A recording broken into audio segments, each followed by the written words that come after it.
Samantha Hilborn is our speaker today. She joined the Rodale Institute consulting team in January of this year and helped New Mexico farmers transition to certified organic. She grew up here in New Mexico and is from the pueblos of Laguna and Acoma. She has a Master's of Science in Horticulture and Agronomy with a specialization in plant breeding from UC Davis and a Bachelor's of Science in Horticulture from NNSU. She is passionate about sharing her knowledge of building healthy soils, crop production, and creating connections between farmers and fostering food sovereignty in the Southwest. She's based out of, as she said, Santa Fe. We're very lucky to have you, very happy to be facilitating the space with Sam. And I think that's it for me. Hey, so I work for the Rodale Institute. Today we'll be talking about transitioning crops to certified organic in New Mexico. And the agenda for today is going to be talking just a little bit about where I work, who the Rodale Institute is, some benefits of organic, what is organic production, what is the status of organic in New Mexico, and then a larger portion will be on the basic requirements, and then what Rodale Institute and Cuvera Coalition can do for you and what services we provide. So the Rodale Institute is a 501c3 nonprofit. It's focused on organic agricultural research, training, and education. It's been around for about 70 years, and they help to create the organic standards. So main campus is based in Pennsylvania. Where's my, so in Pennsylvania, and then we have regional resources in Georgia, Iowa, and California. And then we also have consultants who are scattered across the US. So we have in the Western US, we have me in Santa Fe, and then in Colorado and in California. And our mission statement is we aim to expand organic agriculture by assisting farmers in successfully transitioning to organic, conducting research on organic farming methods and their impact, and educating consumers on the benefits of organic for people and the planet.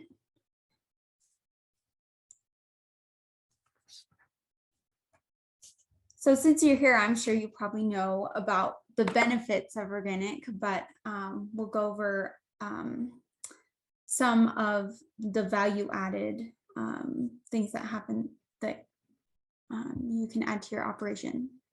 So organic certification has been and still remains a high standard for agricultural production.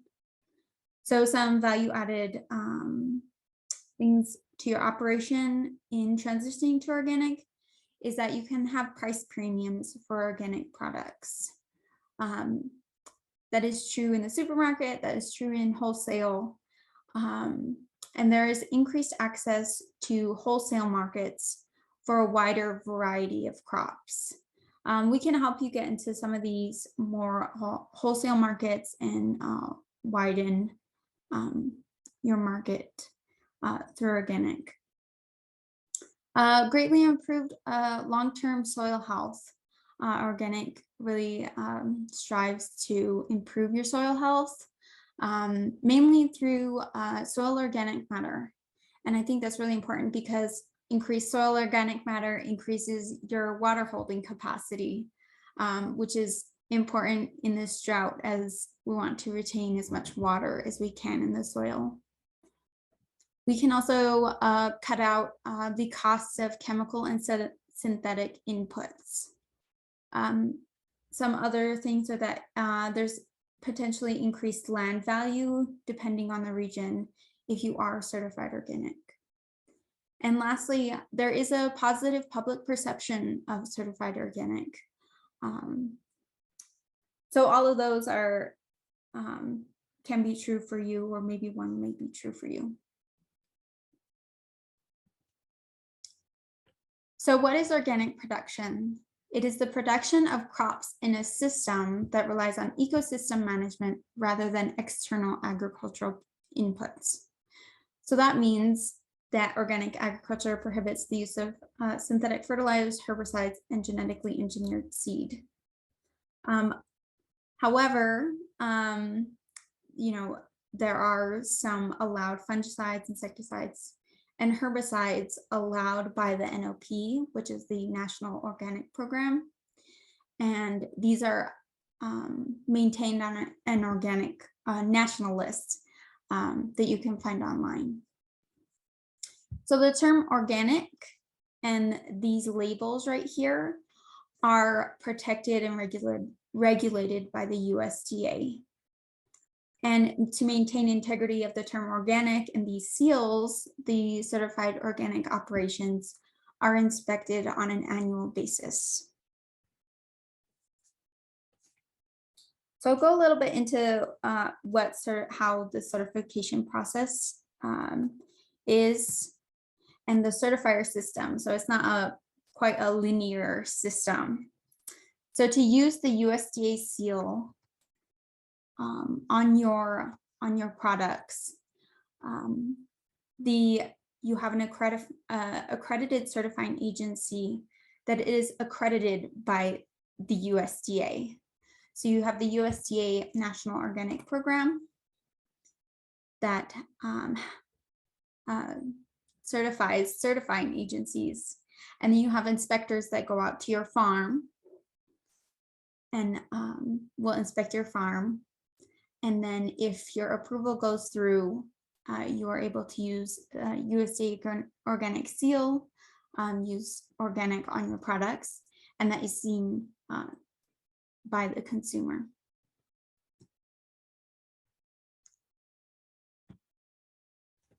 So to break it down a little bit more, what you'll do with a certification agency is you will complete an application with a certifying agency, which is number 1 and 2. You will submit an organic system plan for the certifying agency to review.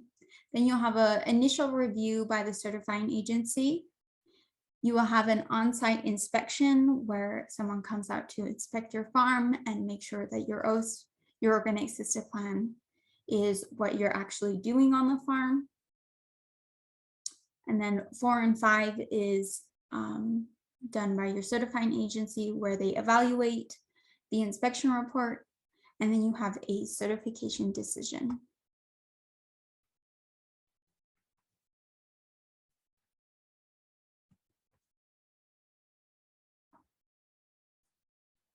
Okay.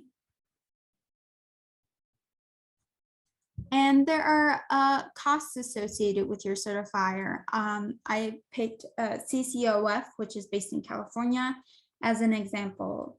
So on their online profiles, many farms can be certified for approximately $750 the first year, and between $375 and $575 in later years. Don't really worry about the organic food processors. So for a small farm, it's around $750.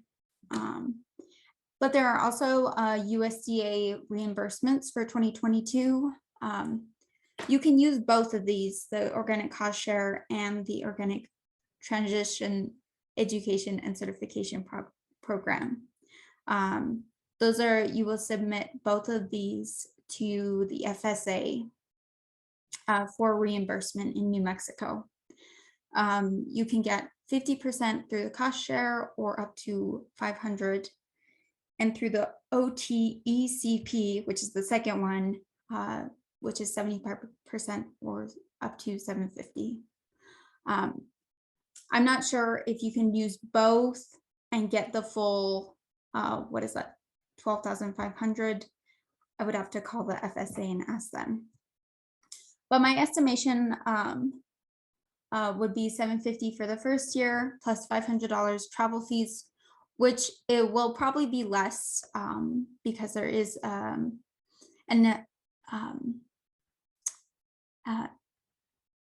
there is someone in New Mexico who can come to your farm. so they won't be coming from California. So my estimation would be 12,500 minus the 500 from your organic cost share minus 500. I don't know if they'll go up to the 750 for the OTECP, down to 250. This is just my estimation, but you know, the USDA will reimburse for some cost with your certifier. So as you know, the New Mexico Department of Agriculture gave up their certification in New Mexico. So farms that were certified organic had to find a new certifier. Farms have to consider your fee structure, area expertise, responsiveness, and other services provided from a new certifier. And they're across the US. And if you're a farm looking to transition, you will also consider these things, you know.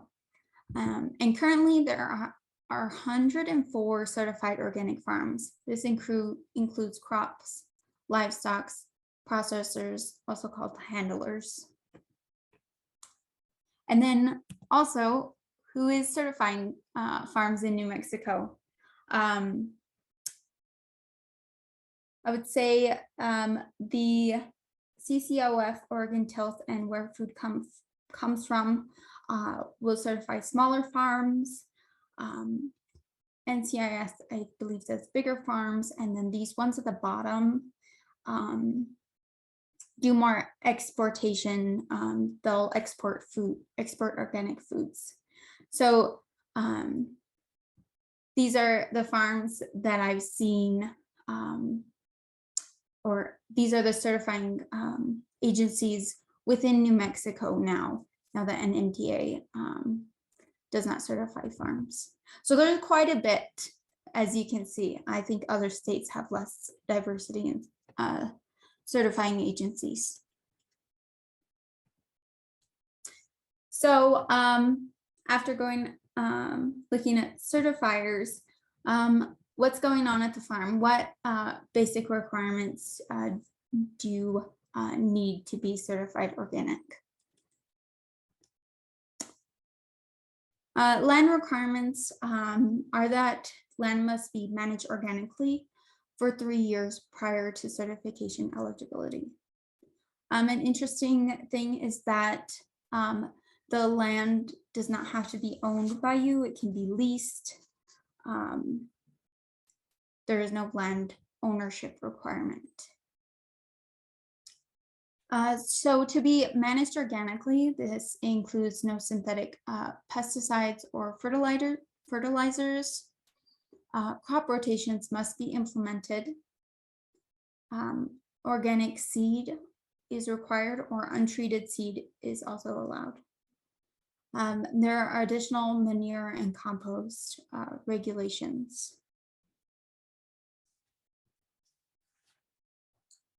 So I'll go a little bit more into the land requirements. If you can attest that you have not applied a prohibited substance within the last 3 years, you could become certified this year. So some examples of prohibited substances include genetically modified crops, including, I know there's Roundup Ready alfalfa and corn. So if you have things like that in the ground, the alfalfa will need to be taken out, and you will need to put in something else. You can have organic alfalfa, but there cannot be genetically modified alfalfa. Other prohibited substances are glyphosate, paraquat, and other and synthetic fertilizers. An interesting loophole, I guess you could say, is that if the land is fallow and you have not applied a prohibited substance within the last 3 years, you could also become certified this year if you can attest, if you can get an affidavit of that field or area.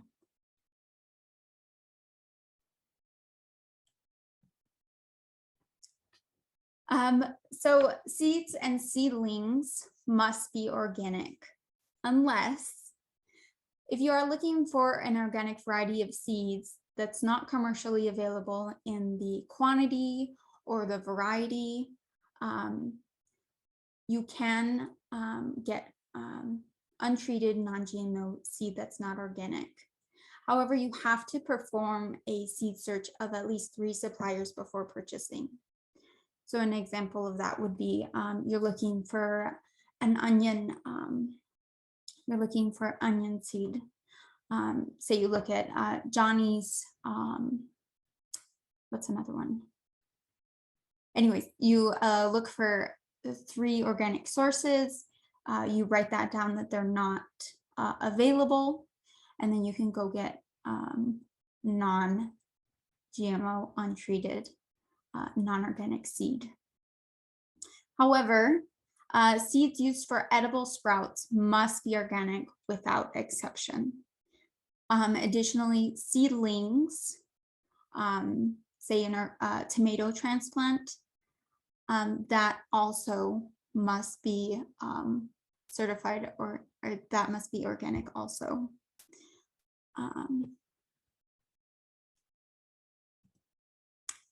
Planting stock, this includes fruit and nut trees, raspberries, grapes. So I generally think of this as perennials as your planting stock. So generally, you do not need to get organic planting stock right off the bat. You can get non-organic planting stock. However, to be sold, labeled, or represented as organic, it has to be under a system of organic management for at least a year. So for fruit and nut trees, you can get non-organic stock planted in the ground, and you're still like 5 or 6 years out from getting any harvestable yield, and it has to be under an organic management for over a year before you can sell that harvest as organic.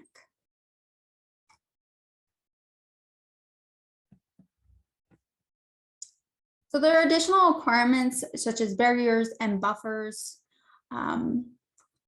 This in the Midwest, we're going to have conventional production, but less so here in New Mexico, that there's, sometimes that there's going to be conventional or non-organic production in adjacent fields to your field or your property. If that's the case, you will need to establish buffers. So this can include tree strips or pollinator strips. This prevents contamination or drift from an adjacent non-organic field. If you don't have organic or conventional production, you don't have a lot of production, roads with ditches on each side is an adequate buffer or barrier.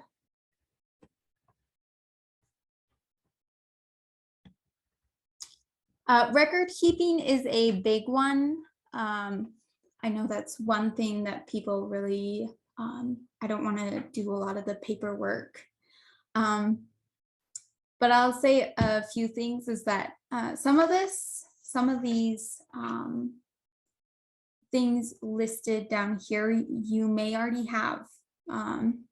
So you have to have maps of fields, boundaries, and buffers, your field and land records, your crop rotation plan and how you monitor fertility, your weed, pest, disease management plan, prevention, and also monitoring of each of those.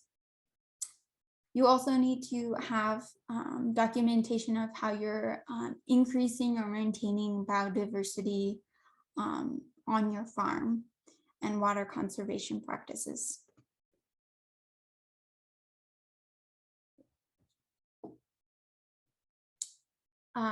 And I'll say for some of these, you can use your soil conservation district plan, your NRCS plan, to help you fill this out. If you already have an NRCS plan on how you're conserving water, you can use that to help you fill out your OSP plan. You also have your list of inputs. So if you have a fertilizer that you're putting on, any micronutrients that you need to add, there is a form for your list of inputs. And also maintaining accurate field records, planting, harvest, yield, etc.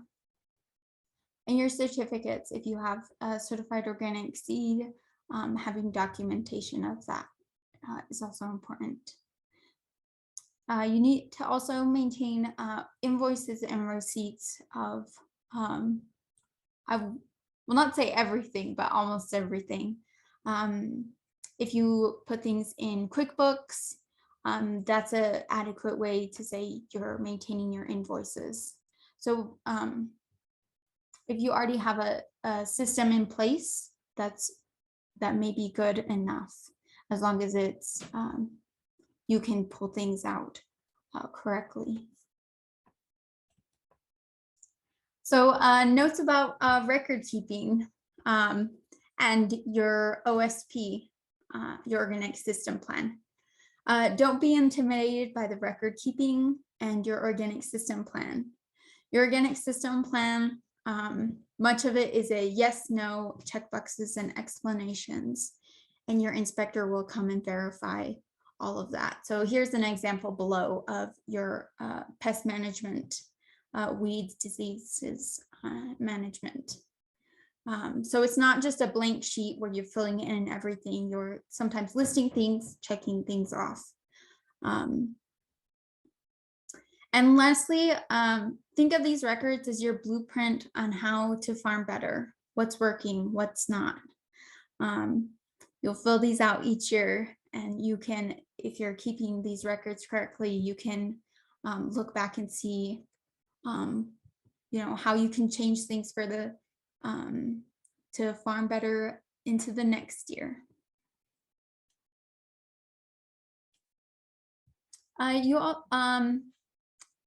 This is important, not necessarily, or it's also in your OSP, but it's kind of divvied up. So there needs to be some sort of documentation of soil improvement. There's many different ways of doing this. So you have long-term additions of compost and manures, whether you bring that on your farm or you make it yourself. And effective crop rotation, implementing cover crops, number 3 below, is really important. So if you have a winter cover crop into the next year, it's amazing what that will do for your soil. And then intercropping, if you have a perennial system, intercropping is in between the rows. You would plant a cover crop. I've seen clovers in between rows of apples, things like that, to keep the soil covered. I know organic sometimes has a perception of having increased tillage to manage weeds, but we've talked about this a lot with my group, is that over several years, you have a decreased amount of tillage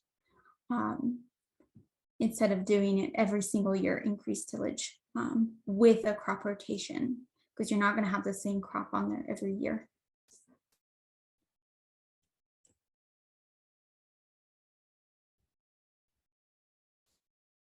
So after talking a little bit about that, our consulting services include myself and my team from across the US. And we can have on-farm consultations. We can help you with your organic system plan and certification, talking you through that process, record keeping guidance. And then we are also kind of helping you with these organic specific management practices, such as your weed management, your crop rotation, different equipment that you might not have used before that's maybe specific for organic. We can go through soil samples with you. And then the third piece of our services are helping you with that market space, how we can help you do marketing better with your new product, and then networking also. So we have a whole host of services available. So consulting, how does it work for me to work with you? So you give us a call or an email is best. We can help you with any immediate issues that you have via phone or email. We can schedule a time for a site visit where I most likely will come out to your farm to review your fields, look at everything. And then we stay in touch as you transition your farm. We are here to help.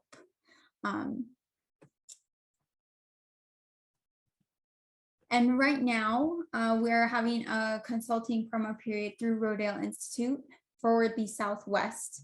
It's not just New Mexico farms. So from now until August 31st of this year, you can sign up for free consulting services with the Rodale Institute. And what that means is if you sign up today to receive free services, you will receive those services for free until you receive your organic certificate.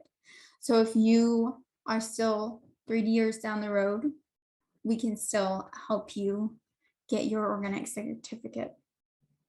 And then after August 31st, clients will be offered one free site visit. And then services will be priced at the normal rate, and sign up for unlimited remote support at $700 per year is encouraged to facilitate a better transition.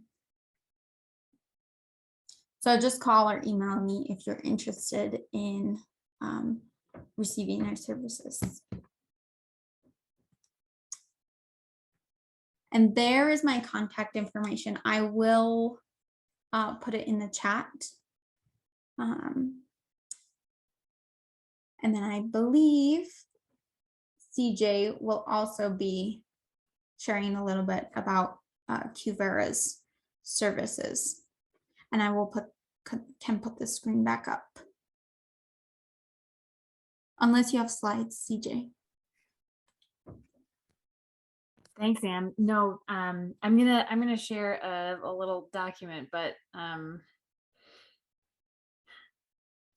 think we should be good to go, unless whenever everybody's ready to, if they've gotten the information they need from this. I'm wondering though if we should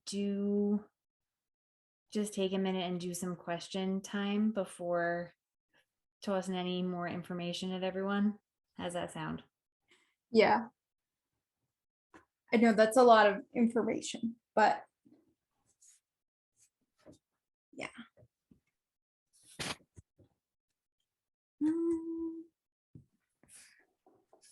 Where's my Q&A slide?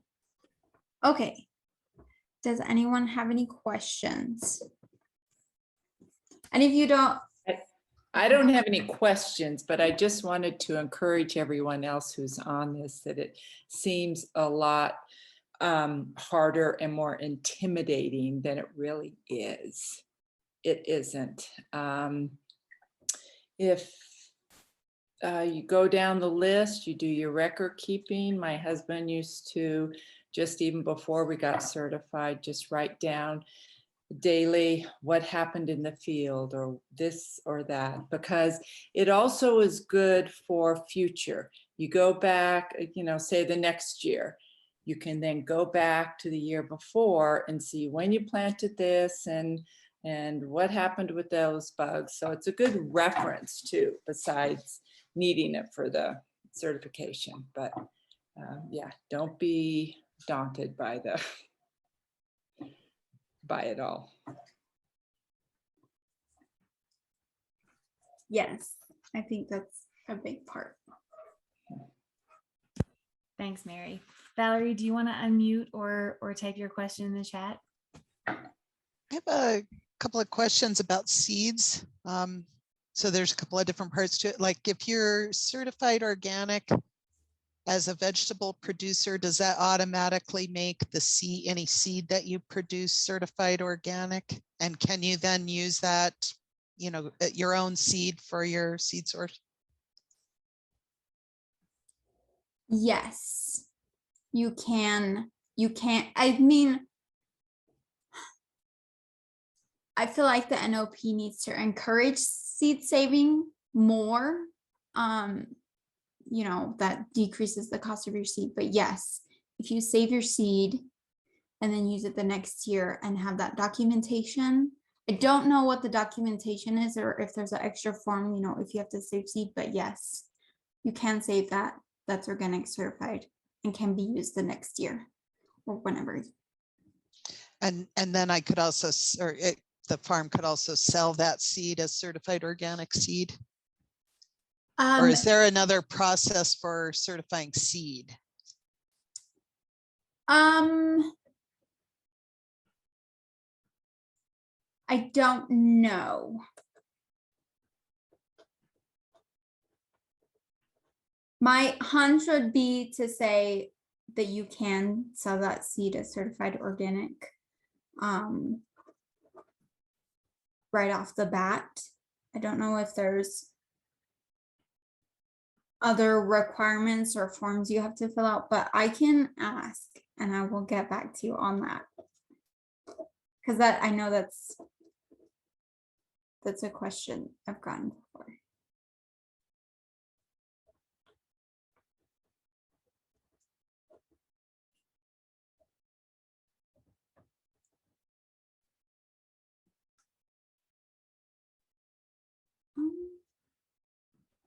See, I have a.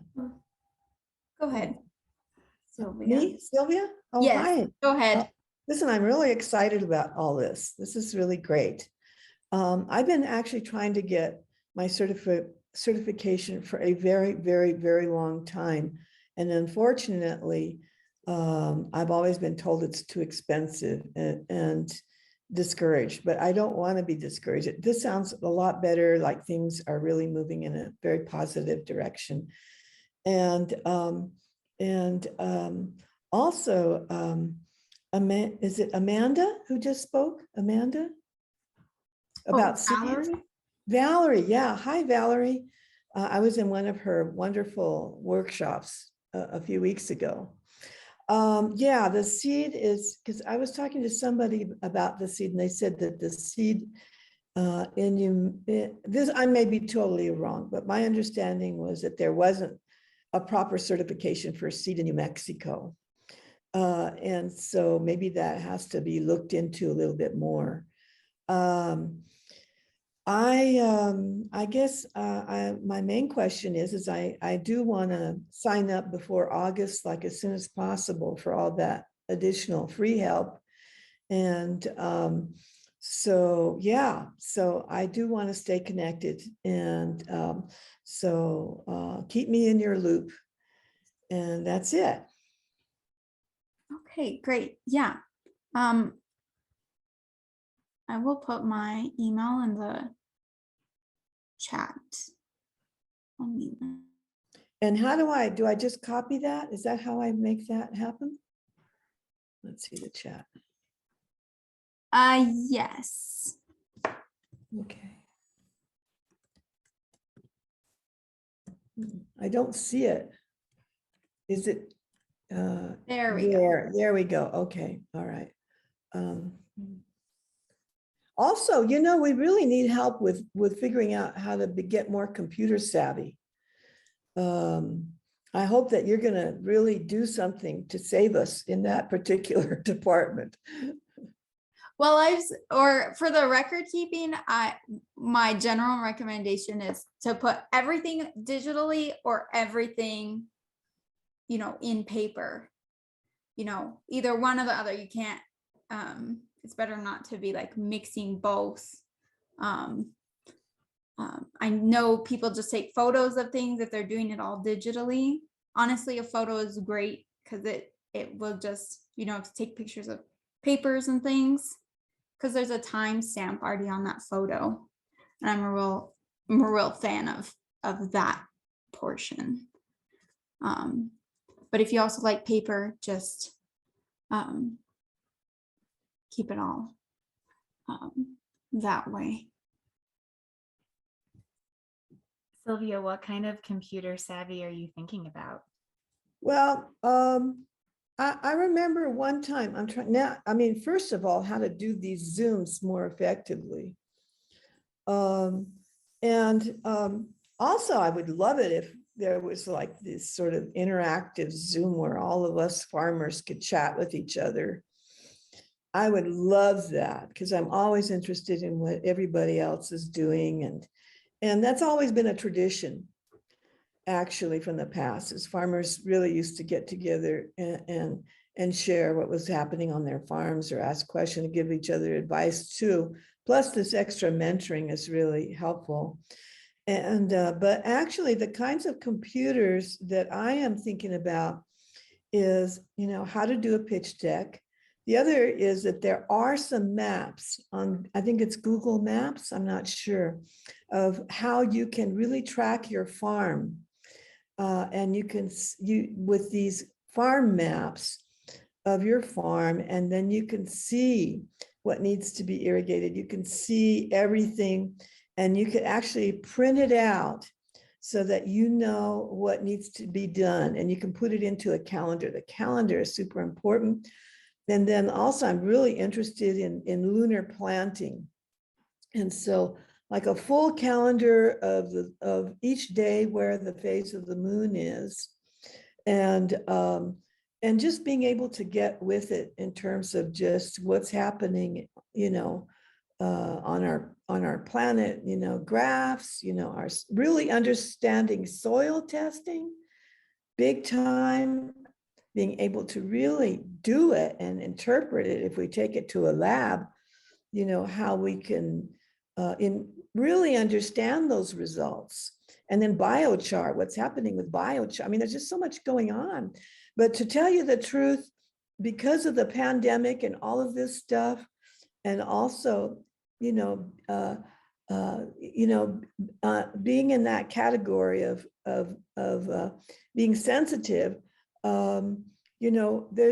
I think being computer savvy is real important for us because, I'm still reluctant to get into big groups or go into rooms, with a bunch of people that I don't know in them. I don't know. I just think there needs to be a lot of sensitivity on that. And that's why we have to get better at the computer.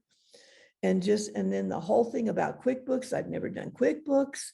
There's a whole level for us farmers, how to access grants. It just goes on and on and on and on. And how we need to communicate, because I think basically overall farmers love to talk and chat and share. And we just have a new platform in which we need to learn how we can continue that old tradition of doing that. And now with these fires, it's more important than ever. How are we gonna, all our watersheds have been impacted. How are we gonna work with the organic certification, and what's gonna happen with our water and our watersheds? And there's a way in which we have, there's gonna be a huge need to do a lot of networking. And we need to be prepared for that, to how to do it effectively through computers. Although I love to see people in person too, when I can, when it's safe. Okay, that's it. I'm talking, and I'd love to talk. You can always tell me when. You bring up some important points. Internet connectivity in like rural places also, that's very important. Yeah. I will say for CJ, the Google Maps part or the mapping part, I'm pretty sure we can connect you on the Cuvera side for mapping things. Well, I'm not too savvy on that. That is very true. We do have a lot of mapping skills over here. But I really appreciate what you're saying, Sylvia, just about like those skills in general, not just one person learning, but making those skills more widely accessible, because they are very particular and it's hard to not just access the software but like be able to actually use it well, and having that as part of being a farmer or rancher, like those are some really important skills. And I do think that, like the thing that you're kind of putting in my head is how can we not just in our one-on-one work with producers, but like generally, how can we make that skill set easier to access and more widely available for people? So I've been typing away over here, taking notes. Yeah, I think that would totally impact our ability to market as well. And how, if we have like a little website or something, how we present ourselves. I mean, and not only that, like in terms of the map, I want to learn the name of every single wild plant on my farm. I want to know the names of all the bugs and the birds. And for irrigating, I mean, I see it being a wonderful tool, a really great tool. I want to, I mean, there's just so much and then the whole Zooming thing, learning how to do that a lot better, etc. Okay, I better stop because I could go on and on. Thank you, Sylvia. Supri, if you want to unmute yourself or type in the chat. Oh, thank you so much. Oh my gosh, I'm so grateful to be a part of this conversation. And thank you, Samantha, for the wonderful informative presentation, and Sylvia for really getting into it.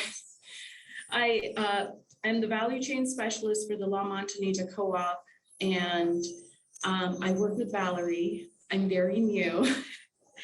So I'm just getting to know the ins and outs of a lot of stuff, but I want to first start off with like a little bit of a sales pitch. I would definitely support what Sam is saying. There's a market for organic crops. Our customers love them. We have 4 retail locations, 2 in Albuquerque, 1 in Santa Fe, and 1 in Gallup. And they're like, our customers love local and they love organic. So any farmer, any producer that's willing to go the extra mile, there is a market for it, and the connections that need to be made. I mean, there's definitely some specifics in terms of, organic corn, organic carrots, and connecting that demand with the need and with the producers is so that's what like my task is. And I'm going to put my contact information in the chat. So anybody on this call that's, excited to talk with us, like I would love to have a dialogue about like how we can support you best. In terms of what I'm hearing, it sounds like, some connection for digital equity, which, I don't know if anybody on here knows, but we just made an announcement that we are opening up a bigger store, like one of our bigger locations in Albuquerque, right in front, right adjacent to the Indian Pueblo Center. And there's, the Indian Cultural Center, and there's going to be 19 Pueblos participating in that. We're talking about greenhouse and a little bit of farm locations, some space for workshops and education, where I feel like we could do a lot of stuff, like, monthly meetings for farmers, for any kind of IT and trainings. I know for sure that this year we want to host a meet and greet for our suppliers. And that, of course, will include, produce farmers and all kinds of folks. So we're very excited about that. Hoping that everything is going well with the pandemic and, you know, we can meet in person. But Sylvia, like, thank you for sharing, because you just gave me like 5 ideas in terms of how the co-op can help, how we can help you to, you know, do the things that you need to do and be on the front lines. So I'm gonna, well, one more thing. We just logged in, well, our team logged into this sort of this live chat with the Department of Agriculture and USDA, and there was a whole lot of, you know, announcements for funding. If there is a way to have like a listserv for folks that are on these calls and those funding announcements can go out.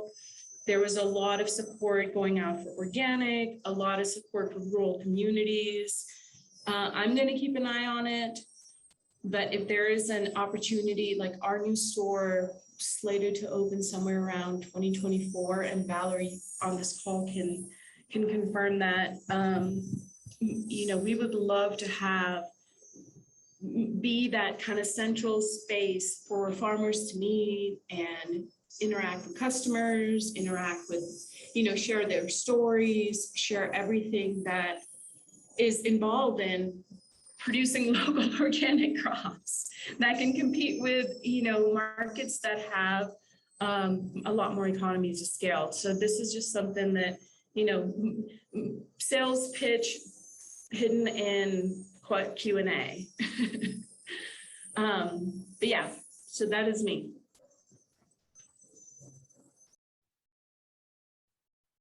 That's exciting, Supreet, for the new space for the for La Montanita.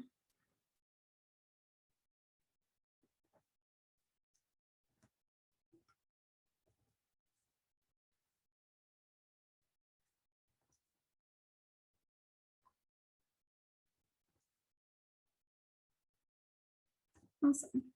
Yeah, thanks, Supreet, for sharing. I know a lot of organic producers do sell to La Montanita. So, yeah.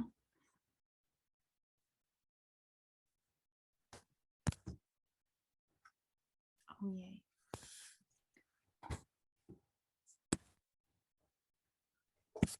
And in case anyone's having any thoughts, but they don't have them to share right now, if you're having thoughts later, the link that I just put in the chat is an evaluation form for the webinar, which is useful for us anyway, but I wanted to make a note of it because there are only like 5 questions and the last one is open-ended. So if you have thoughts about other webinars you'd like to see happen, I'm excited now to reach out to Supreet and see what kinds of things we can collaborate on to get information out to producers. I think it's like, I love the way that Zillia is talking about making space for people just to be able to talk to one another, because we lack that so much. So if you have specific thoughts, like the things that Sylvia, like you were talking about, or anybody else is like, you know what else I would like to know, please stick it in there so that we can make sure to follow up with it, because I love hearing what people are interested in learning and getting to move what we're doing in that direction.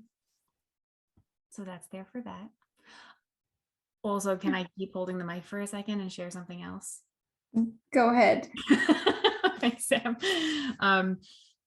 Sylvia also mentioned biochar, and this is something like that is a little off topic for where we're at, but I'm working with someone who is doing some research on like effectively barriers to the adoption of biochar, like what is challenging for people who want to start using biochar, but like it's this new thing, or the cost, or where do I get it, whatever the thing is.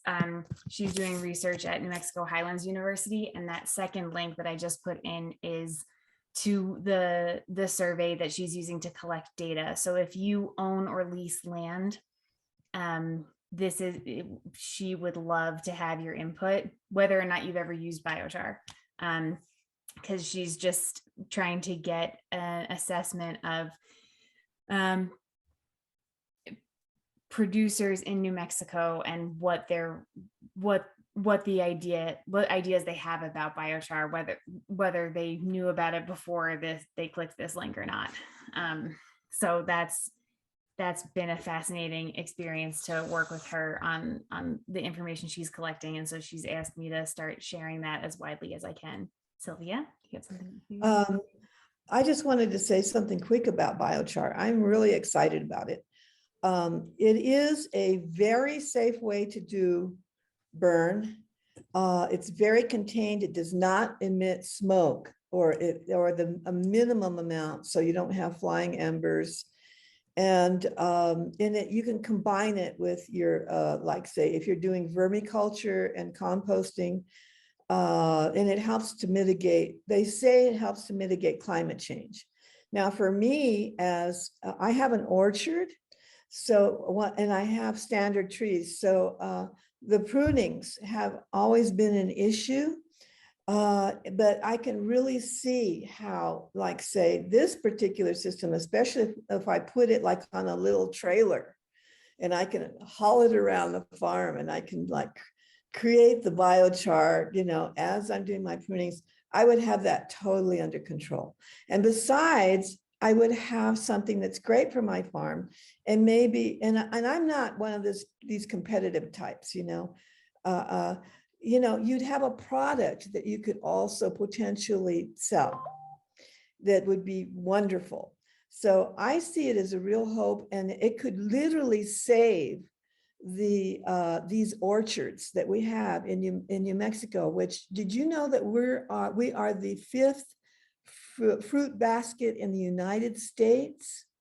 That our trees are extremely valuable, especially the standards. This would help to literally save that industry, I think, because I think that not only am I having a problem with those prunings, I'm sure everybody else is too. What do we do with them? Hauling them, gas, the effort and time to load all of those prunes. I mean, it's a big deal. Whereas we'd have a closed system here, and it could really tie in with organic. It could be really great. Okay, that's all I'm going to say. I'm sorry if I just can't help myself, but you can always tell me, okay, enough is enough. I appreciate your enthusiasm, Sylvia. That's great. Okay, so I have one last bit to share with everyone before, and then we can make some time for questions after this as well, before we wrap up. So I work for the Quivira Coalition, and the work that I'm doing with Sam comes from a grant that we have from the Farm Services Agency. And they have asked that as we do the outreach work that we're doing, that we share information about the USDA programs that are available to producers for assistance in your operations. So I think I had a plan, but I think I'm going to kind of backtrack a little bit and do the plan in kind of in a backwards way, because let me find the thing. There it is. Okay, so I've got these are the programs that come from the USDA, both from NRCS and the Farm Services Agency. But I think Supreet was probably talking about this before. So I think I just want to make a note of that first. So I just read this yesterday that the USDA is putting what they put into this article that they put out up to $3 million in a new organic transition initiative. So I don't know. I tried to read the article for all the details and I couldn't find anything specific. They're just saying broadly.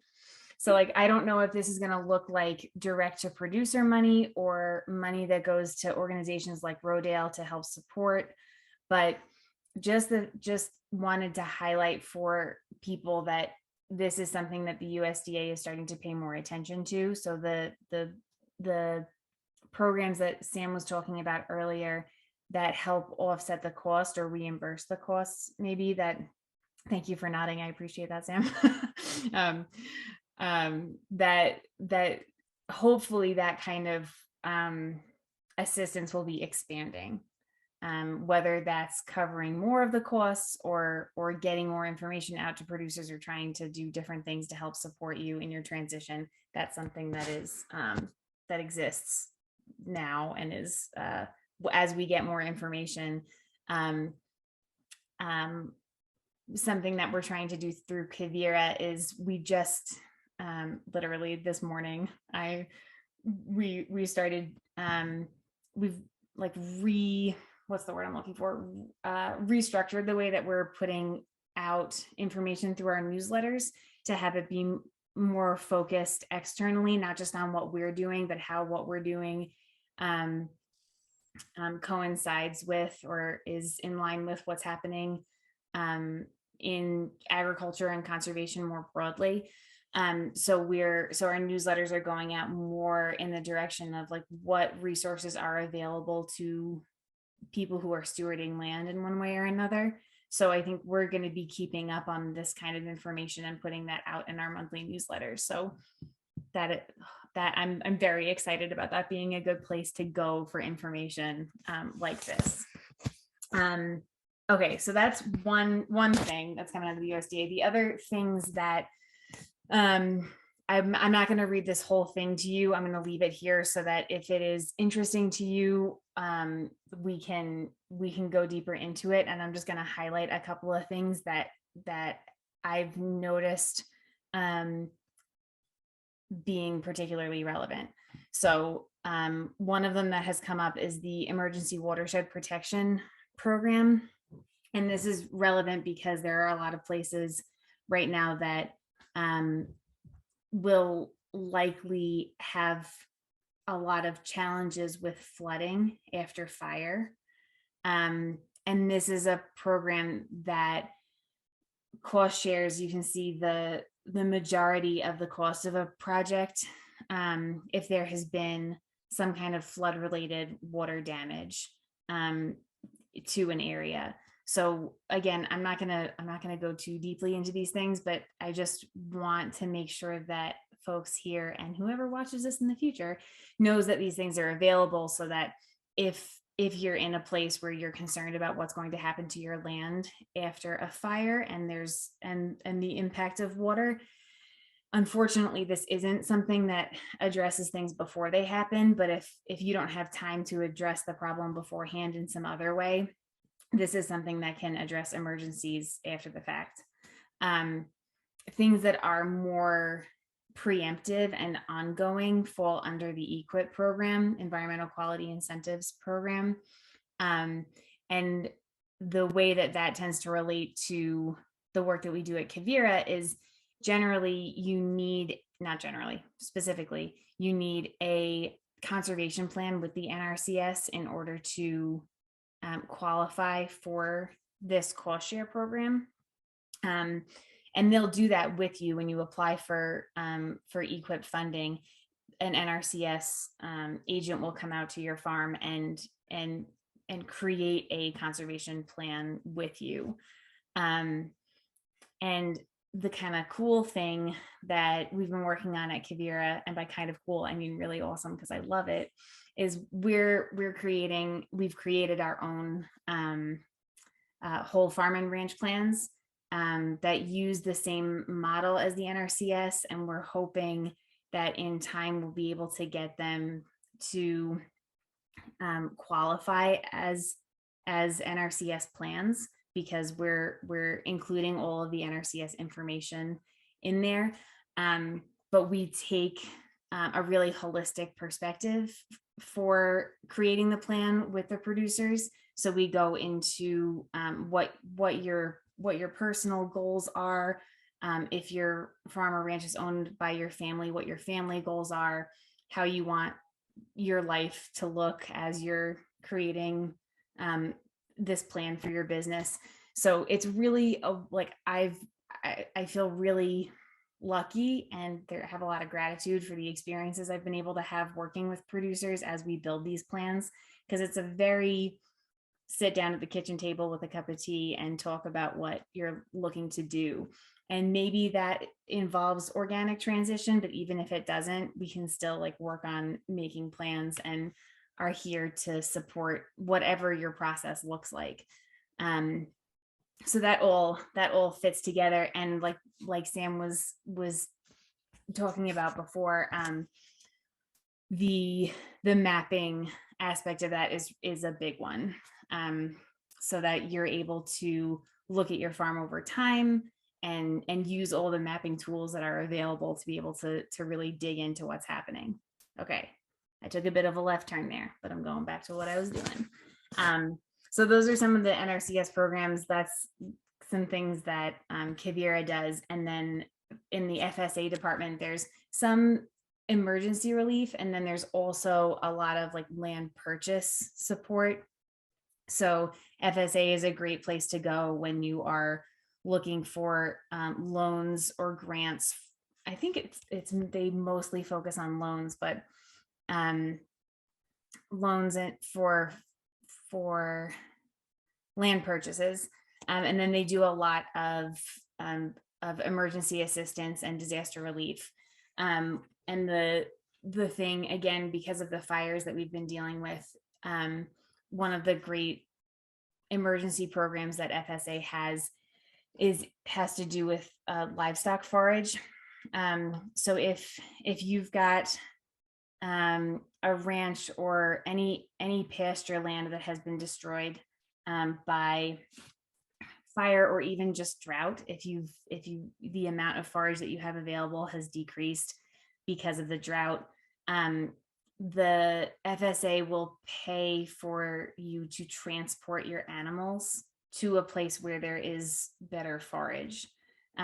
It's a little more complex than that, because I think that but this is just something that in conversations with producers, not a lot of folks know about, but is there. And because of the level of drought that we're already in New Mexico, even if we're not talking about fire impacted spaces, decreased forage availability because of drought is definitely something that unlocks your ability to apply for the livestock forage program. So if any of you are raising animals, any number of animals, you don't have to be managing hundreds or thousands of acres of ranch land. If your forage amount has decreased, this is a program that would be available to you. Okay, that was a lot of yapping for me. Thank you for listening. I appreciate it. And you can totally have access to this document. Oh, wow. Sorry, I was not looking at the chat while I was yapping, but yes, I will send you this document. I think I'll just do a follow-up email after this so that I can just send it to everyone who's here. And then, yes, I know, yes, having the Kavira plans usable for healthy soil program grants was something that we were trying to make happen for this year, and we didn't get it passed, but our technical planner that we have on staff is working really hard to produce a curriculum that the state and NRCS specifically can give a passing grade to say, yes, if you follow this procedure, the plans that result will be plans that will qualify the producer for the Healthy Soil Program grants and for NRCS contracts. Thanks for saying that, Valerie. And bye, Mary. Yeah, thanks, Thumbs CJ. up.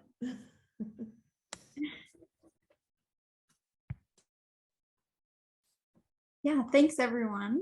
I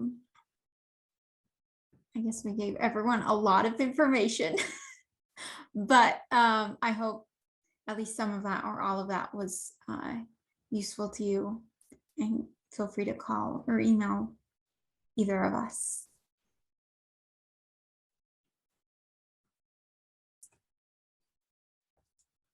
Can I say something briefly?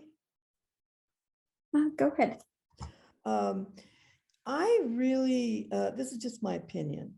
I really think that farmers should be designated essential workers. I know that Senator Lowe, if he's still a senator, I don't know, but he came up with this idea when he was running for president of everybody getting at least $1,000, no matter what, a month. And I really think that farmers should get $2,000 a month for the next 50 years. I think that in terms of, like, say, the loans, loans are difficult. They're hard to service. And basically farmers don't have any benefits. They don't have any retirement.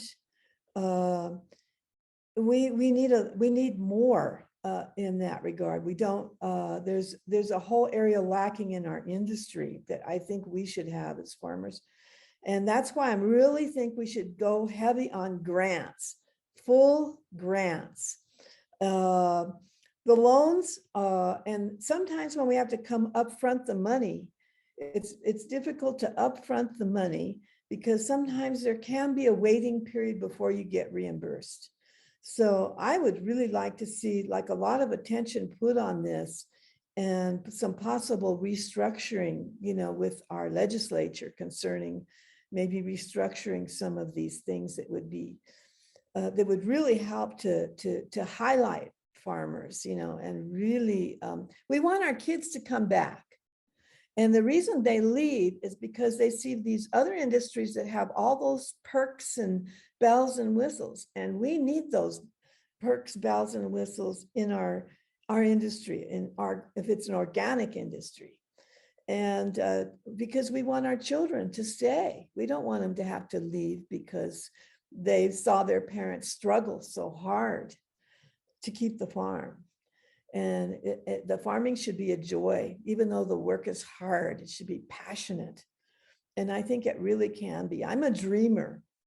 And so I think we need to really just motivate and inject this farm dream, you know, of just the most ideal farm. And farms should be beautiful and aesthetic and healthy. And we should be doing our arts as well, because that is a part of our tradition. There's a whole area of arts that we could be marketing as well, along with our products. Okay, that's it. I'm sorry, but anyway, I had to say that. Thanks for sharing, Sylvia. I appreciate hearing from you. Yeah, thank you. I think that's what's unique about New Mexico too. It's like other places don't have, you know, the connection to that, to arts and, you know, to farming, and like it's like layered upon layered. And yeah, and that's really, I feel like, a unique part of New Mexico. Yeah, I do too. And, you know, we could have songs, we could have music about agriculture, we could have stories. Story is a big thing, you know, being able to be great storytellers about how to take care of the land and how we can take care of each other and how we can be loving farmers, you know, not only loving the land, but learning how to love each other, you know. When I think of Ukraine, I think the best thing that could be helpful right now in their rebuilding is for them to start their gardens and to start their seeds, you know, and to have a bunch of plants if they can, even if they're just in pots around them, just to keep their sanity. I mean, God, it's just so important in every way. Okay. Well, I think that's a good way to send it off, you know, on that positive note. So yeah. Thanks so much. Yeah, thank you everyone who's still around. Thanks for being here. It was really nice to learn with you and have you all in the space. Thank you, Sam. Yeah, Appreciate you a lot. Thank you. And yeah, and I'll follow up with an email, and we'll hopefully we'll connect again soon. Thank you. I totally appreciate this. This has been a really highlight for me.